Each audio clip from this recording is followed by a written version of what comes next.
ایک کتاب جسے ہزاروں لوگوں نے حفظ کیا، لکھا، پڑھا، پھر متحد کیا، اور آج 1.8 ارب مسلمان اسی کو اپنی رہنمائی بناتے ہیں۔ کیا آپ جانتے ہیں کہ قرآن ہمارے پاس ایک جیسی شکل میں کیسے پہنچا؟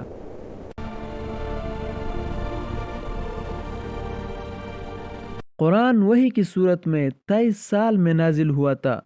صحابہ کرام رضی اللہ عنہم اجمعین نے اسے یاد بھی رکھا اور کاغذ، ہڈی، پتے وغیرہ پر بھی لکھا، لیکن جب بہت سے حافظین معرکوں میں شہید ہوئے تو خوف ہوا کہ قرآن لفظ بلفظ ختم نہ ہو جائے، یعنی تحفظ کا خطرہ وجود میں آیا۔ یہی وجہ تھی کہ حضرت ابوبکر صدیق رضی اللہ عنہ نے پہلی بار قرآن کو ایک منظم کتاب کی شکل میں جمع کرنے کا فیصلہ کیا۔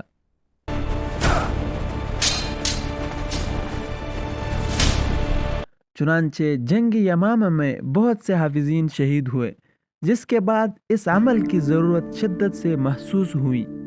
حضرت زید بن ثابت رضی اللہ عنہ، جو حضور صلی اللہ علیہ وسلم کے سب سے بڑے صحیفہ نویس اور حافظ تھے، سب سے بڑے ذمہ دار بنائے گئے۔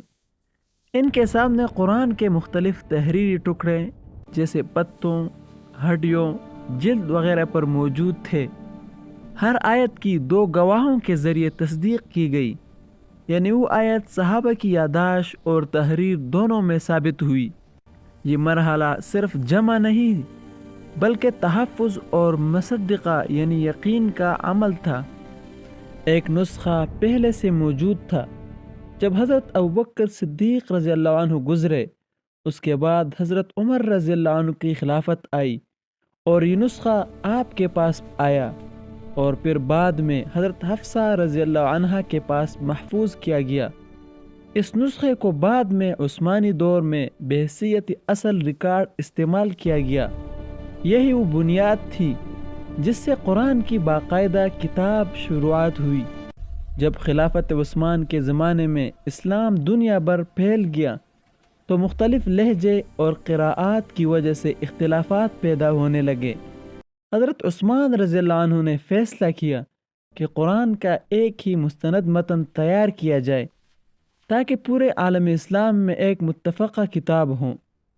حضرت عثمان رضی اللہ عنہ نے پھر سے حضرت زید بن ثابت رضی اللہ عنہ سمیت ایک ٹیم تیار کی تاکہ ابوبکر رضی اللہ عنہ کے نسخے سے مصحف عثمانی بنایا جائے۔ یہ نسخہ قرآنی الفاظ، ترتیب اور لہجے کے اعتبار سے درست تھا اور اسی کو ڈھیروں کاپیاں بنوائی گئی۔ پھر حضرت عثمان رضی اللہ عنہ نے حکم دیا کہ جو قرآن اسی مصحف کے مطابق نہ ہو اسے جمع کر لیا جائے یا اسے ختم کر لیا جائے تاکہ اختلافات نہ ہوں۔ یہ نہ صرف ایک کتاب کی تدوین تھی، یہ امت مسلمہ کا اتحاد اور الفاظ الہی کے تحفظ کی ضمانت تھی۔ آج جو قرآن ہم پڑھتے ہیں یہ مصحف عثمانی کی بنیاد پر ہے۔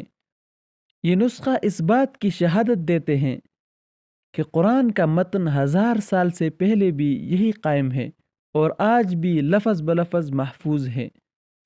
قرآن کی 114 سورتیں جن کی ترتیب پر پوری امت کا اتفاق ہے۔ یہ ترتیب نہ صحابہ نے اپنی مرضی سے بنائی بلکہ یہ وہ ترتیب تھی جو حضور صلی اللہ علیہ وسلم کے دور میں بنائی گئی تھی یا جب صحابہ نے قرآن حفظ کیا تھا، اسی کے مطابق برقرار رکھی گئی۔ سورتوں اور آیات کی ترتیب بھی اسی ایک جیسی شکل میں آج تک محفوظ ہے، جس پر امت مسلمہ کا اتفاق ہے، جسے ہم پڑھتے ہیں، حفظ کرتے ہیں اور دلوں میں رکھتے ہیں۔